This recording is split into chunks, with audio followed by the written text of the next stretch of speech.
Que dicas você compartilha com a gente sobre o que é, então, alguma coisa boa aos olhos, ou aquilo que a gente costuma dizer, um bom data visualization?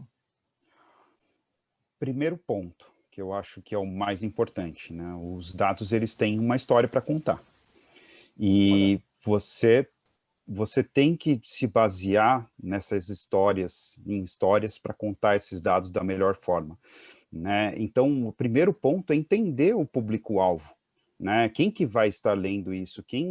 Como que é o dia a dia dessa pessoa que vai usufruir desse dashboard, dessa informação?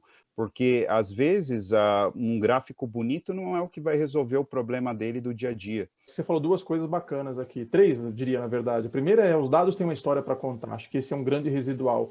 Segundo, você tem que ter um bom storytelling por trás. Então, storytelling não é um privilégio de marketing, ele também está nessa área de data science, né? É Exato. uma disciplina a se estudar. E o terceiro é design, porque quando você já associa o vermelho como alguma coisa ruim, isso é uma questão de design, já está na natureza, já é Exato. natural. Então, muito legal isso.